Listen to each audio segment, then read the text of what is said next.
पिछली बार मैं एक बंदे से प्रॉपर्टी खरीदता हूँ और उसके बाद मैं न्यूयॉर्क में अपना रिस्टोरेशन का बिजनेस शुरू कर देता हूँ। मेरा पहला कस्टमर बनता है एक एंडेवर वाला बंदा और उसकी गाड़ी को मैंने इतने बढ़िया तरीके से रिस्टोर किया कि वो तो मेरा जबरा फैन हो गया। तो अब मेरा रिस्टोरेशन का बिजनेस एकदम से दौड़ पड़ा था और बस एक हफ्ते के अंदर ही मेरी वर्कशॉप मूसा मोटर वाले पूरे न्यूयॉर्क में फेमस हो गई थी। हालात तो ऐसे हो गए थे कि हाथ खुजाने की भी फुर्सत नहीं थी, क्योंकि इससे पहले कि मैं एक गाड़ी का काम पूरी तरीके से खत्म कर पाता उतने में ही मेरे वर्कशॉप में और भी ज्यादा कस्टमर की लाइन लगती जा रही थी। भाई साहब के यहाँ पे बाइक रिपेयर हो जाएंगे और कस्टमर चाहता था कि सबसे पहले उसकी गाड़ी का काम किया जाए और इतना सारा वर्क मैंने आज से पहले कभी नहीं किया था। यहाँ पे तो लोग अपनी अलग अलग गाड़ियाँ लेके आ गए थे। सारे कस्टमर्स को ज्यादा उतावले हो रहे थे, तो इसलिए मैं फाइनली गैरेज से बाहर आ जाता हूँ और उन्हें बोलने लगता हूँ, बोलिए सबको क्या काम करवाना है। भाई मैं अपनी पुरानी डिजायर लेके आया हूँ, इसे नई जैसी बना दो। ब्रो अपनी हेक्टर का प्योर ब्लैक कलर कर दो। भैया 2021 की सफारी 24 की बना दो ना। भाई मेरी पल्सर 150 को धमाकेदार बना दो। और पाजी मुझे सिद्धू पाजी जैसा ट्रैक्टर चाहिए। अब सारे कस्टमर्स एक दूसरे से लड़ रहे थे, तो मैं उन्हें बोलता हूँ कि भाई शांत हो जाओ, मैं सबकी गाड़ी कर दूंगा, लेकिन इसके लिए मुझे टाइम चाहिए। तो मेरी बात सुन के कस्टमर बोलने लगता है, फिर भी मूसा भाई कितना टाइम लग जाएगा? और पाजी मुझे जल्दी ट्रैक्टर चाहिए, रील बनानी है। और भाई मुझे अपनी गाड़ी लेके गाँव में जाने का है। मुझे अच्छी सब लोग चुप हो जाओ। गुड। तो मैं ये कह रहा था कि मैं आप सभी लोगों की गाड़ियों का काम कर दूंगा, लेकिन इसके लिए मुझे 3 हफ्ते लग जाएंगे। भाई पर ये तो बहुत ज्यादा है। और पाजी मतलब एक रील के लिए मुझे 2 हफ्ता वेट करना पड़ेगा। इसका मतलब मुझे गाँव जाके आ जाना चाहिए। देखो भाइयों, ये क्वालिटी वाला वर्क है और इसमें तो टाइम लगेगा ही। लोकल काम करने के लिए और भी दुकानें हैं, लेकिन अगर आपको क्वालिटी वाला वर्क चाहिए तो उसके लिए टाइम लगेगा ही। अब फाइनली मेरी इतनी सारी बातें सुनाने के बाद वो लोग मान गए और उन्होंने बोले कि वो सब लोग अपनी अपनी गाड़ी रख के जा रहे हैं। वो 3 हफ्ते बाद आएंगे और अपनी अपनी गाड़ियों को लेके जाएंगे। अब कस्टमर लोग तो चले गए थे, लेकिन अभी मुझे जो गाड़ियां बची हुई है उनका काम फटाफट करना पड़ेगा, क्योंकि 3 हफ्ते के अंदर मुझे इतनी सारी गाड़ियों को रिस्टोर करना है। कुछ गाड़ियों को फेसलिफ्ट करना है तो कुछ गाड़ियों को पेंट करना है, तो इसीलिए मैं फटाफट अपने काम पे भिड़ जाता हूँ।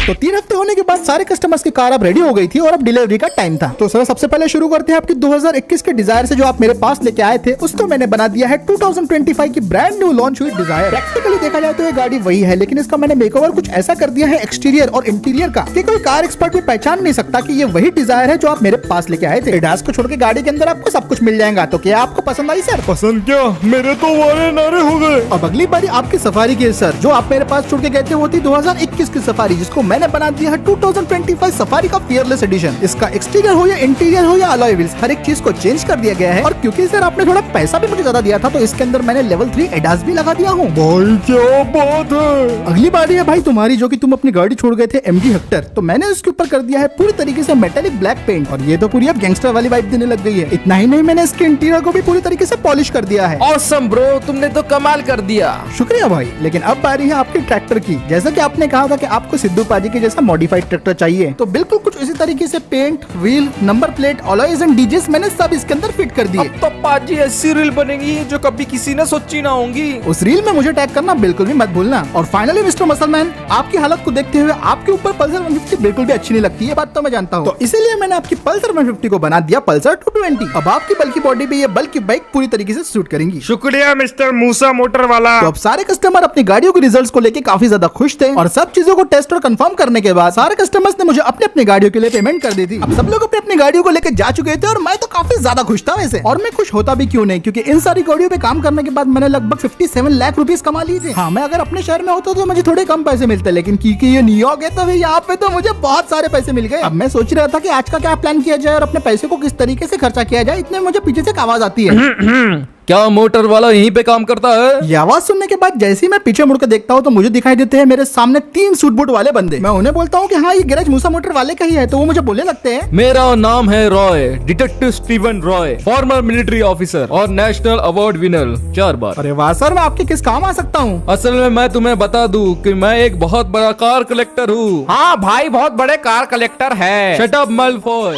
हाँ, तो मैं कह रहा था कि मुझे यूनिक कार कलेक्ट करने का शौक है। ऐसी कोई स्पोर्ट्स कार नहीं होंगी जो मेरे पास नहीं है, लेकिन जो मेरे पास नहीं है, जिसके लिए मेरा अंदर से दिल दुखता है, वो है मेरे देश की मिट्टियों की car, Indian cars. Indian cars तो सर आपको आसानी से कहीं पे भी मिल जाएंगे। खरीद तो हर कोई सकता है, लेकिन तुम्हारे जैसा मॉडिफाई हर कोई नहीं कर सकता। तो बताइए सर, किस टाइप के मॉडिफिकेशन चाहते हैं आप? देखो, मेरे पास इंडियन कार तो है, उनका पूरा कलेक्शन है, लेकिन जो गाड़ा मुझे ज्यादा पसंद आते हैं वो है Indian police car. Indian police car देख के भाई का दिल तड़पता है, लेकिन पुलिस वाले वो गाड़ा किसी को नहीं बेचते। बेचते हैं। ये बात तो सही है, नॉर्मल सिटीजन को पुलिस की गाड़ियाँ सेल नहीं की जाती। मैं चाहता हूँ कि तुम वो इंडियन पुलिस की गाड़ा मेरे कलेक्शन के लिए बनाओ। लेकिन सर पुलिस की गाड़ा इस तरीके से बनाना। तुम्हें मुंह मांगी कीमत मिलेगी, जितना तुम चाहते हो। क्या बात कर रहे हो सर जी, सच में? लेकिन जैसी मैं गाड़ा कह रहा हूँ तुम्हें बिल्कुल वैसी ही गाड़ी बनानी होगी। ठीक है सर, आप बता दो कौन सी गाड़ी खरीदने की है, मैं उस पर वर्क करना शुरू कर दूंगा। फिक्र मत करो, तुम्हें गाड़ी खरीदने की कोई जरूरत नहीं है। मैं गाड़ियाँ ट्रक में डाल के लेके आया हूँ। तुम्हें बस उसे पुलिस की गाड़ी की जैसा मॉडिफाई करना है और थोड़ा बहुत रिस्टोर कर देना है। मतलब सिर्फ मॉडिफिकेशन और रजिस्ट्रेशन करने के लिए मुंह मांगी कीमत दे रहे हो आप? बिल्कुल सही कहा मेरे दोस्त। तो इसके लिए deal deal done sir, deal done. बहुत खूब। इसे गाड़ा बता दो मेलफॉय। अब वो लोग अपनी गाड़ियों को वर्कशॉप में छोड़ के चले गए थे। टोटल ये लोग 2 ट्रक्स लेके आए थे, जिसमें पहले ट्रक में थी 2012 टोयोटा इनोवा और महिंद्रा स्कॉर्पियो S11 क्लासिक, जबकि दूसरे ट्रक में थे 2019 के Hyundai क्रेटा मॉडल। मुझे बोला गया था कि इन्हें 2021 की क्रेटा में कन्वर्ट करो और फिर उसके बाद इसके ऊपर पुलिस का काम करना। 2 हफ्ते के अंदर मुझे ये सारा काम कंप्लीट करके उन्हें देना था, इसलिए मैं फटाफट अपना फोन उठाता हूँ और सारी की सारी चीजें जो कि इस गाड़ी की रिस्टोरेशन में लगेंगी मैं वो सबको ऑर्डर कर लेता हूँ। और अब मेन काम पे भिड़ने का वक्त आ गया था। शुरुआत में करने वाला था महिंद्रा स्कॉर्पियो S11 क्लासिक से, क्योंकि ये मेरी गाड़ी फेवरेट थी, इसलिए इसके अंदर बैठ के मैं इसे स्टार्ट करता हूँ और सीधा अपने गैरेज के अंदर ले जाके मैं इसे पार्क कर देता हूँ। और वर्कशॉप में लाने के बाद अब बारी थी इन गाड़ियों को पुलिस की गाड़ी में कन्वर्ट करने की। लेकिन इन्हें मॉडिफाई किस तरीके से करना है, इसके लिए मुझे थोड़े से रेफरेंस की जरूरत थी, और इसके लिए तो गूगल पापा अपने पास है ही ना। तो मैं अपना लैपटॉप खोल के इंडियन पुलिस कार्स की रेफरेंस सर्च करना शुरू कर देता हूँ। ऑनलाइन तो मुझे काफी टाइप की इंडियन पुलिस कार्स दिखे, लेकिन मुझे तो सिर्फ अपने 4 गाड़ियों से मतलब था। काफी देर तक सर्च करने के बाद मैंने ये डिसाइड किया कि मैं इन 4 टाइप की पुलिस को सिलेक्ट करने वाला हूँ। S11 Maharashtra RTO, Creta Ladakh police, Creta Kerala police और Innova Hyderabad police. Cars final हो चुके थे तो मैंने वर्क करना शुरू कर दिया था। देखते ही देखते ही दिन कैसे बीत गए पता नहीं चला, और पूरे 2 हफ्ते और 4 दिन के बाद फाइनली ऐसा लग रहा था कि भाई मैंने कुछ प्रोग्रेस की है। सारी पुलिस की कार्स अब तैयार थी और अगली सुबह मुझे इन्हें डिलीवर कर देना था। उम्मीद है गाड़ियां उस बंदे को पसंद आएंगे। अब अगली सुबह सारी गाड़ियां पूरी तरीके से डिलीवरी के लिए रेडी थी। PPF कोटिंग से लेकर सारी की सारी पॉलिशिंग गाड़ियों के ऊपर हो चुकी थी। ये गाड़ियां तो पूरी तरीके से पुलिस फोर्स ज्वाइन करने के लिए तैयार लग रही थी और डिलीवरी के रिजल्ट तो काफी अच्छे आए थे। स्कॉर्पियो को हमने महाराष्ट्र RTO पुलिस बना दी, क्रेटा को केरला और लद्दाख पुलिस बना दी और इनोवा को बना दिया हैदराबाद पुलिस। और सारे डिलीवरीज का क्रेडिट जाता है हमारे मोटेक्सिंग कस्टम को। अब सारी पुलिस कार्स काफी ज्यादा बढ़िया लग रहे थे, तो अब मैंने अपना फोन निकाला और डिटेक्टिव रॉय को फोन लगा दिया और उन्हें बोलने लगा, हेलो सर, मैं मूसा मोटर वाले से बोल रहा हूँ, आपकी कार्स डिलीवरी के लिए रेडी है। अच्छा ठीक है, मैं अपने कुछ लोग भेजता हूँ, वो गाड़ियों को ले जाएंगे और आपका अमाउंट आपके बैंक में ट्रांसफर कर दिया गया है, चेक कर लेना। ठीक है सर, आपका हमारी सर्विसेज इस्तेमाल करने के लिए बहुत बहुत शुक्रिया। वेलकम वेलकम, मिलते हैं फिर कभी। और इतना बोल के वो बंदा फोन रख देता है। चलो फाइनली मेरा एक और वर्क कंप्लीट हुआ और इस वर्क पे तो मैंने काफी मोटा मुनाफा छाप लिया था।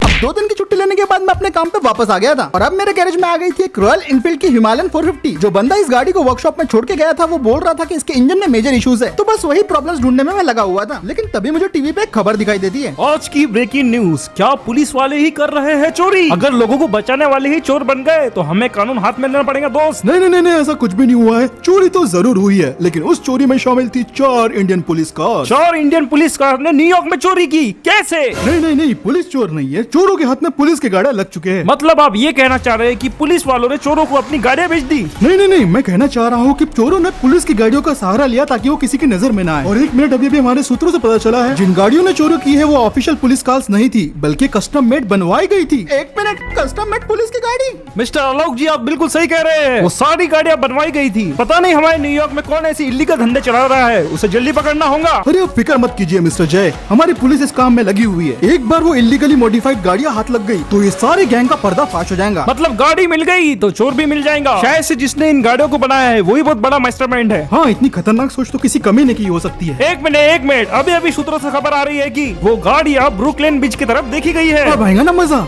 NYPD हम तुम्हारे साथ है। उस चोर को पकड़ो और उनकी ऐसी की तैसी कर देना। अगर वो गाड़ी बनाने वाला मुझे मिल गया तो मैं उसे नंगा करके मारूंगा। हम आपके साथ हैं दोस्त। ये तो बहुत बड़ी गड़बड़ हो गई थी। अब मुझे समझ में आया कि मुझे पूरी तरीके से हुतिया बनाया गया था। वो साले डिटेक्टिव रॉय के बच्चे ने कार्स को मॉडिफाई करने के लिए मेरा इस्तेमाल किया, और अगर गलती से भी वो कार्स पकड़े गए तो हो सकता है कि सारा इल्जाम मुझ पे आ जाए, पुलिस मुझे जेल में डाल दे और मेरा ये वर्कशॉप भी न्यूयॉर्क में बंद हो जाए। अब ये न्यूज़ सुन के तो मैं पहले तो बुरी तरीके से घबरा गया था और मुझे समझ में नहीं आ रहा था कि अब क्या किया जाए। लेकिन फिर मैंने सोचा कि ये मेरा एंड नहीं हो सकता। इतनी मुश्किल से मैं पहले न्यूयॉर्क में आया, फिर उसके बाद बड़ी मुश्किलों से टैक्सी बिजनेस से लेकर वर्कशॉप वाला बिजनेस शुरू किया, और जब मेरा अभी धंधा वगैरह सब कुछ बढ़िया चल रहा है तो किसी 2 टके के चोरों की वजह से मैं बेवजह नहीं फंसने वाला। इस बार किसी और की गलतियों का अंजाम मैं अपने सर पे नहीं लेने वाला था। तो इसलिए वो कार्स जहाँ कहीं भी जा रहे हो मैं उन्हें पकड़ के बर्बाद कर दूंगा, लेकिन अपना नाम इस केस में नहीं आने दूंगा, क्योंकि मैं बहुत सीधा बन के देख लिया। अब टेढ़े बनने की बारी थी। वो चोर चाहे जो कोई भी हो, लेकिन डिटेक्टिव रॉय तू अब मूसा का असली चेहरा देखने वाला था। वैसे वो चोर तो बैंक लूट के ब्रुकलिन ब्रिज से भाग रहे थे, उन्हें तो लग रहा था कि वो बच गए। ए बीड़ू, आज तो बड़ा हाथ मार लिया रे। पुलिस की गाड़ी में चोरी, बम हेरा फेरी। बाबू भाई ज्यादा खुश मत हो, अभी माल अड्डे तक नहीं पहुंचा है। क्यों थाक रहा है? जब भी बात करता है मनुष्य करता है। Just chill man. आइला बॉस, एक बंदा जब से हमारा पीछा कर रहा है। अरे बाबा, ये तो मेरे को भी दिख रहा है। आइला, कहीं ये पुलिस वाला तो नहीं? पुलिस वाला तो नहीं, लेकिन एक पुलिस वाले से कम भी नहीं, क्योंकि जो हरकत इन लोगों ने मेरे साथ की थी इसका बदला इन्हें चुकाना पड़ेगा। मैंने अपना भेष बदल लिया था और हिमालयन को लेके पूरी रफ्तार से इन 2 टके के चोरों का पीछा कर रहा था। अरे राजू, देखने से वो पुलिस वाला तो नहीं लगता। मैंने इनोवा को कैचअप कर लिया था, लेकिन ये कोई रेस नहीं थी। यहाँ पे मेरा सिर्फ एक ही मकसद था, जो कि इन कार्स को पूरी तरीके से डिस्ट्रॉय करना। अरे बाबू भैया, इसने गन निकाल दी। सीधा मैंने इनोवा के पेट्रोल टैंक पे निशाना लगाया और गाड़ी धुआं धुआं करके जलने लगी। एक कार को ठिकाने लगा दिया था और अब 3 बाकी थे। इन गाड़ियों पे मैंने 2 हफ्ते तक वर्क किया था और अपने ही बनाई गाड़ियों को इस तरीके से डिस्ट्रॉय करना बिल्कुल भी अच्छा नहीं लगता। और तेरी की, उसने शाम को उड़ा दिया। शाम तो गया, अब तू भी जाएगा। आइला, ये तो बावला हो गया है, इससे बचो। अरे संभाल के चला रे। अब वो लोग किसी चूहे की तरह मुझसे डर के भाग रहे थे, लेकिन बात अब मुझ पे आ गई थी तो मैं उनका पीछा नहीं छोड़ने वाला था। ये लोग मेरी आवाज ना पहचान जाए, इसलिए इस तरीके से बात करना जरूरी था। आइला, ये तो कोई बच्चा है, भागो। ये लोग अपनी गाड़ी को 100+ भगा रहे थे, लेकिन मेरे पास भी हिमालयन थी। और राजू, इसे चकमा कैसे देंगे? अरे बाबा, तुम मेरे पीछे चलो रे। अब ब्रिज के कॉर्नर पे मेरे पास एक मौका आ गया था, तो मैंने अपनी हिमालयन को संभाला और सामने वाली क्रेटा को शूट कर दिया। खिलाड़ी का खेल खत्म कर दिया। अब बस 2 गाड़ियों को डिस्ट्रॉय करना बाकी रह गया था और मैं क्रेटा पुलिस के काफी ज्यादा नजदीक आ गया था। इसको शूट करने का मेरे लिए बहुत अच्छा चांस था, लेकिन मुझे कार के इतने भी नजदीक नहीं आना चाहिए था। और इससे हुआ यह कि जो मैंने गाड़ी को शूट किया उसका इम्पैक्ट मेरे पे भी आ गया। क्रेटा तो ब्लास्ट हो गई, लेकिन उसके चक्कर में मेरा भी एक बहुत भयानक एक्सीडेंट हो गया और मैं अपनी बाइक से नीचे जा गिरा। पहले कुछ सेकंड तो मैं जमीन पे पड़ा रहा और मुझे तो लगा मैं गया, लेकिन थैंक गॉड कि ऐसा कुछ भी नहीं हुआ था। मेरे सूट और मेरे मास्क ने मुझे बचा लिया था। तो अब बस छोटी मोटी खरोचों के साथ मैं अपनी बाइक को उठाता हूँ और बस लास्ट की गाड़ी को डिस्ट्रॉय करना बाकी रह गया था, जो कि थी S11 क्लास। मेरे एक्सीडेंट के चक्कर में वो मुझसे थोड़ा सा आगे निकल गया था, लेकिन बेटा न्यूयॉर्क शहर है, कब तक दूर भागेगा। अब ये चेस मेन सिटी तक पहुंच चुकी थी और ये स्कॉर्पियो पुलिस वाला बंदा पूरी तरीके से पागल हो गया था। ये बंदा बचने के लिए हर हद पार कर सकता था, क्योंकि ये सारे ट्रैफिक सिग्नल्स को तोड़ते हुए और चाहे सामने कोई भी आ जाए बस उसको उड़ाते हुए जा रहा था। और अब ये बाकी शहर के लोगों के लिए खतरा बनते जा रहा था। बेटा, तेरा तो गेम बजाना पड़ेगा। लेकिन ये बंदा पागल होने के साथ साथ एक अच्छा ड्राइवर भी था, जिसकी वजह से मुझे इसे कैचअप करने में काफी दिक्कत आ रही थी। वो फुल कंट्रोल में था। साला ये पुलिस नहीं है, ये खुफिया पुलिस है। इसे तो मैं अपनी खुफिया ड्राइविंग बताता हूँ। आ बाबा, साला मेरे पैसे पे नजर डालता है। अब वो अपनी गाड़ी को इतने भयानक तरीके से चला रहा था कि उसके ऊपर एम करने में मुझे काफी दिक्कत हो रही थी। मैं उस बंदे को कितना भी शूट कर लूं, लेकिन वो मेरे हर वार को डॉज कर रहा था। बाबा, ये तो फेरी कॉल के सब पीछे चिपक के है। अब वो ट्रैफिक में लोगों को ठोक के आगे बढ़ रहा था, जिसकी वजह से मैंने भी उसको ठोक दिया। शहर में अच्छी खासी तबाही मचाने के बाद वो बंदे ने अपनी गाड़ी को खाली ब्रिज की तरफ मोड़ लिया था और वो 180 की रफ्तार से अपनी गाड़ी को भगाया जा रहा था ब्रिज पे। ये ब्रिज पूरी तरीके से खाली था, लेकिन इसके पीछे भी एक रीजन था, क्योंकि ब्रिज के आगे जाते ही हमें थोड़ी दूर के बाद मालूम पड़ा कि ये ब्रिज कोई ऐसा वैसा ब्रिज नहीं है, बल्कि इस पे तो काम चालू है। लिटरली ब्रिज के बीच में पूरा गैप था। बाय बाय खुफिया पुलिस। अब देखता हूँ बाइक से इसके ऊपर से कैसे कूदता है। मैं तो चला फुल पावर। अरे बाबा, अरे बाबा, बच गया रे, बच गया। अब मेरे पास भी जंप करने के अलावा कोई चारा नहीं था, तो मैं भी अपनी फुल रफ्तार से गाड़ी को भगाने लगता हूँ और लगभग 160 की रफ्तार से मैं पुलिया से जंप मार देता हूँ।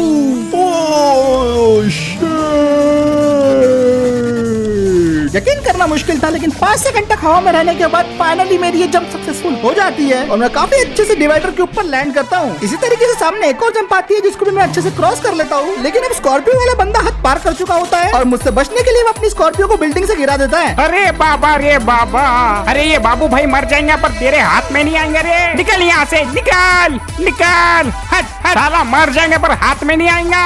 सच में ये बंदा पूरी तरीके से सटका हुआ था। ये बंदा लिटरली गलियों में स्कॉर्पियो घुसा दे रहा था। अरे पागल है क्या रे? ऐसा करते करते इस बंदे ने लिटरली पूरे आधे घंटे तक मुझे शहर में घुमाया और मैं भी इस बंदे से लिटरली परेशान हो चुका था। तो क्या मैंने भी अपनी गन निकाल दी और अंधाधुंध इसके ऊपर धड़ाधड़ फायरिंग करना शुरू कर दिया। लेकिन मजा ले इसको एक भी गोली लग जाए। ऐसा करते करते ये अपनी स्कॉर्पियो को ब्रिज के बिल्कुल नीचे ले आया और वहाँ पे जाके इसने अपनी स्कॉर्पियो को रोक दी। मैं भी इसके पीछे पीछे ही आ रहा था, तो मैंने जल्दी के चक्कर में फटाक से अपनी बाइक से छलांग लगा दी और थोड़े बहुत कुलांटा खाने के बाद मैं सीधा हो गया और फटाफट उस बंदे की तरफ भागने लगा। और जैसे ही मैं थोड़ा आगे आया, मुझे दिखाई दिया कि वहाँ पे तो उसकी स्कॉर्पियो खड़ी हुई है। शायद से उस बंदे का पेट्रोल खत्म हो गया था। मैं फौरन भागते हुए स्कॉर्पियो की तरफ पहुंचता हूँ तो मुझे दिखाई देता है कि वो बंदा तो अपनी स्कॉर्पियो को ऑलरेडी छोड़ के जा चुका था। लेकिन फिर भी बिल्कुल रिस्क नहीं लेने का। मैं स्कॉर्पियो के आजू बाजू, बैक सीट, फ्रंट सीट हर जगह चेक करता हूँ और मुझे गाड़ी के अंदर कोई भी नहीं मिलता। शायद वो बंदा मुझसे डर के ऑलरेडी भाग चुका था। और वैसे भी मुझे उस बंदे से क्या लेना देना, मुझे तो स्कॉर्पियो से मतलब था ना। मुझे बस अपनी बनाई हुई इन कार्स को डिस्ट्रॉय करना था ताकि मैं सारे सबूत मिटा सकूं और इस केस में मेरा कोई भी नाम ना आए। अरे बाबा रे बाबा रे बाबा, है कौन रे ये? इतना खतरनाक ड्राइवर। पुलिस है, खुफिया पुलिस है, सीआईडी है, कौन है रे ये? सारी ने पूरी गैंग का सत्यानाश कर दिया। अब मुझे तो लगता है इसका जाके गेम बजा दूं, पर छुपने में भलाई है। साला संग की है, जान लेने को डरेगा नहीं। बॉस को बताना होगा, बहुत बड़ा लोचा हो गया। साला बॉस का नंबर किधर गया? हाँ, ये रहा। हेलो, कबीरा स्पीकिंग। हाँ बॉस, मैं बोल रहा था पूरा प्लान चौपट हो गया, किसी ने हमारी गाड़ी उड़ा दी। अबे तू जिंदा है क्या? हाँ बॉस, मैं जिंदा हूँ। जल्दी से अड्डे पे पहुंच, गन्ना चूस के। ठीक है बॉस, मैं पहुंचता हूँ, पर पैसे का क्या? जल्दी आ। साला बॉस को चिल्ला रहा है, अभी तो तेरे को छोड़ रहा हूँ, पर तेरा गेम मैं ही बजाऊंगा रे। ये भागो रे।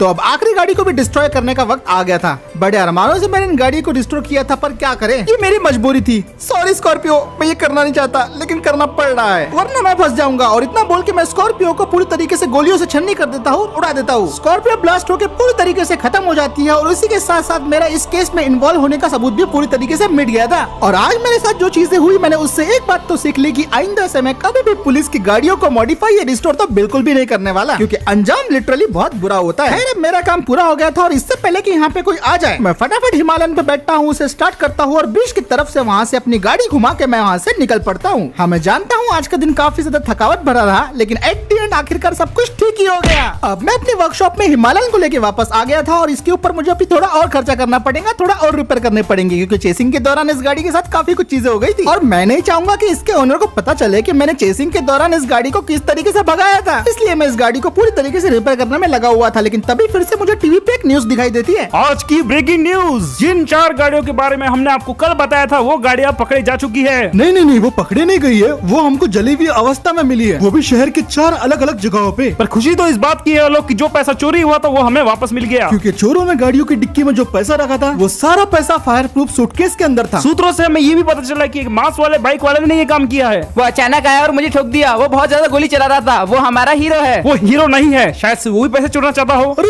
जाने दो, अब जो भी हुआ पैसा तो उन्हें वापस मिल गया ना। चलो फाइनली इसी के साथ साथ मैं बच गया। एक और मुसीबत मेरे ऊपर से टल गई और दुनिया की नजरों में मैं तो हीरो भी बन गया। तो बस फिर आज का वीडियो यही खत्म करते हैं। वीडियो पसंद आया है तो लाइक शेयर सब्सक्राइब जरूर कर देना और मैं मिलता हूँ आपसे अगले वीडियो में।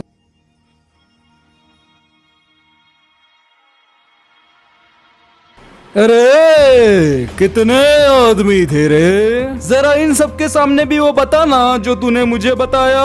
अरे कबीरा बॉस, मैं आपको कितनी बार बताऊं, वो अकेला आया था, उस अकेले ने हम सबकी गाड़ी उड़ा दी। मतलब तू ये कह रहा है कि एक आम मांस वाला बंदा बाइक से आया और हमारी करोड़ों की चोरी को मिट्टी में मिला गया? अगर सही बोलूं बाबा तो ये हुआ बॉस। राजू श्याम का तो पता नहीं, पर अपुन ने बहुत कोशिश की, पर वो साला बहुत ताकतवर निकला। क्या वो मुझसे भी ताकतवर है? नहीं बॉस, आपके इतना कोई भी ताकतवर नहीं हो सकता। अरे डरो मत बाबू भैया, सच बताओ वो मेरे से डेंजर है क्या? आपके जितना तो नहीं बाबा, पर थोड़ा बहुत खतरनाक है। वो तो थोड़े खतरनाक रहते ना, उससे थोड़ा ज्यादा। शुक्रिया बाबू भैया, ये डिटेल अपनी बहुत काम में आएंगे बाबू भैया। अरे बॉस काय को टेंशन लेते हो, जब तक मैं हूँ वो कमीना आपको मार भी नहीं सकता। क्या बोला तू? वो मुझे मारेगा? हाँ बॉस, उसमें दम तो है, पर अगर हम अपनी गैंग लेके जाए तो उसे संभाल सकते हैं। मुझे मारेगा? पहले तू मर। बॉस मुझे मारने वाला आज तक पैदा नहीं हुआ।